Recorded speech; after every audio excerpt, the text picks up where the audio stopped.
It's not a bay! What's the first thing that comes to mind when you think about the ocean? Is it the turtles, the schools of fish, or the beautiful coral reefs that scatter the ocean floor?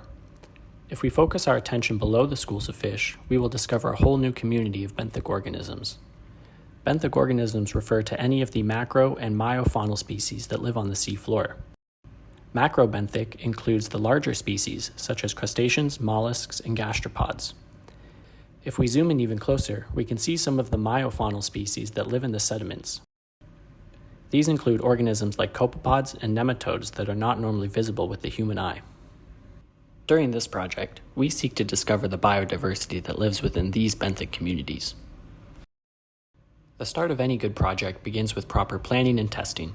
It's important to make sure that your sampling techniques will work in the field.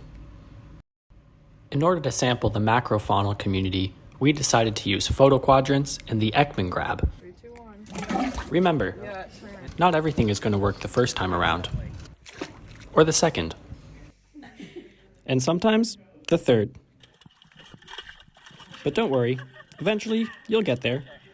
In order to sample the myofauna, we utilized the sediment core. This was done by diving down to 2 Swedish meters and pushing the sediment core into the dirt. The core was then capped at both ends and brought back up to the surface.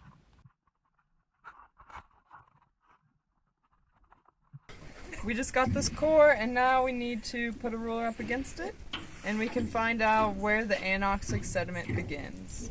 We're taking just the top centimeter or so of sediment to get all the myofauna.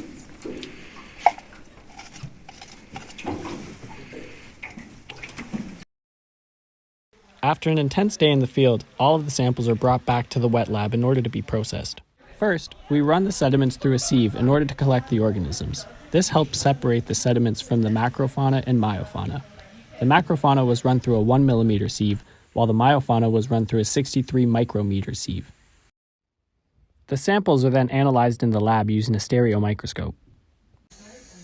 This is where we began to identify the different taxa within the samples.